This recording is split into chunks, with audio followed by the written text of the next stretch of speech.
Au numéro 27 de la rue Jean Burger de Fontoy, où se trouvait l'un des mythiques cafés du village, y est adossé un panneau de construction sur lequel est indiqué la nature des travaux, extension de la maison de retraite. Le bâtiment du numéro 27 va donc disparaître au profit d'une extension de la maison de retraite de Fontoy. En effet, celle-ci, gérée par l'association L'Âtre du Val de Fensch et qui fêtait d'ailleurs récemment ses 20 années d'existence, va s'enrichir d'une unité Alzheimer d'une dizaine de lits. Chantier sous maîtrise d'ouvrage communal. La municipalité venant en support logistique à l'association. Monsieur le docteur Henri Boguet, maire de Fontoy. Qu'on soit bien clair là-dessus, l'association est une émanation donc de la municipalité, mais elle est autonome et elle gère la maison de retraite. La commune vient là pour le support logistique et entend faire les appels d'offres et ensuite les emprunts qui seront nécessaires. Et en vue de la future capacité d'accueil, la maison de retraite de Fontoy va bientôt obtenir l'agrément pour accueillir 67 personnes. Monsieur Bernard Buchy, directeur de la maison de retraite L'Âtre du Val de Fensch. Aujourd'hui, nous avons un agrément pour 44 personnes, en accueil définitif, en accueil temporaire et en accueil de jour. Et demain, nous avons l'agrément pour 67 personnes, avec 3 accueils temporaires, dont un spécifique Alzheimer et assimilé, 2 accueils de jour, dont un spécifique Alzheimer et assimilé. Rentrons désormais plus avant dans la nature même de cette extension. Monsieur Bernard Buchy, monsieur le docteur Henri Boguet. Il y aura une unité donc d'une dizaine de lits qui va être 12 lits qui va être dans le nouveau bâtiment et qui sera relié directement à l'ancien, si bien que ça fera un ensemble. Avec un étage dédié à maladie Alzheimer et apparentée et 2 étages de chambres traditionnelles pour de l'accueil temporaire de manière à pouvoir accepter des gens plus dépendants et des chambres d'accueil définitif en plus. Bien entendu, tout sera fait pour occasionner le moins de gêne possible pour les résidents du bâtiment principal. Les travaux vont s'effectuer.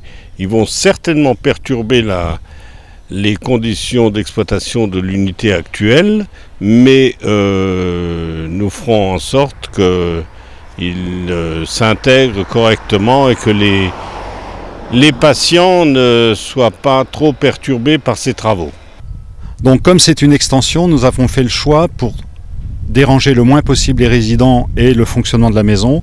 On va construire un bâtiment accolé au bâtiment actuel et quand celui-ci sera fini, que les chambres seront prêtes à utiliser, on percera les murs pour accéder par les couloirs actuels dans les nouveaux couloirs du... Je l'ai dit en préambule du sujet, la municipalité fenchoise offre son appui logistique à l'association L'Âtre du Val de Fensch, notamment pour le montage financier du projet. Monsieur le docteur Henri Boguet, maire de Fontoy. La totalité de l'opération est estimée hors mobilier à 4 425 883 €. Donc 4,5 millions. Et les subventions, alors nous avons des subventions de la part du Conseil général pour 905 000 €. La région Lorraine nous a fait savoir qu'elle n'interviendrait pas dans ce genre d'opération, alors qu'on comptait sur environ 75 000 €. Et l'ARS intervient pour 770 780 000 €.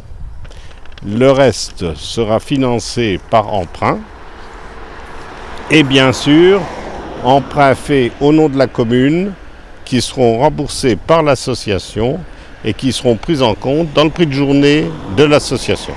Selon les propos de Pascal Chanvert, président de l'ADEPA, association des directeurs au service des personnes âgées, propos recueillis par François, il manquerait en France 50 000 places par rapport aux besoins réels des personnes âgées. Le problème est le même en ce qui concerne les maisons de retraite Alzheimer, même si l'on note des améliorations depuis le plan gouvernemental Alzheimer de 2008. Plus de 6000 maisons de retraite Alzheimer, publiques ou privées, accueillent pour de l'hébergement temporaire ou permanent les malades. Mais leur répartition sur le territoire étant inégale, un nombre important de malades ne peuvent accéder à de telles prises en charge. Dans le secteur, les besoins sont bien évidemment proportionnels. Les demandes sont donc fort nombreuses pour peu d'offres. Il y a grandement le besoin. On a énormément de demandes d'accueil, de demandes d'admission pour peu d'entrées actuellement. Il y a encore peu d'unités Alzheimer spécifiques dans le secteur et surtout très peu d'établissements qui font et de l'accueil de jour et de l'accueil temporaire, ce qui permet de décharger, de soutenir les familles et les aidants familiaux. C'est ce pourquoi on se bat à Fontoy, c'est pour ça qu'on a maintenu de l'accueil de jour traditionnel et de l'accueil des jours pour quelqu'un qui souffre d'une maladie type Alzheimer. Et comme nous l'a dit monsieur le maire de Fontoy, monsieur le docteur Henri Boguet, en fin d'entretien, rendez-vous pour l'inauguration.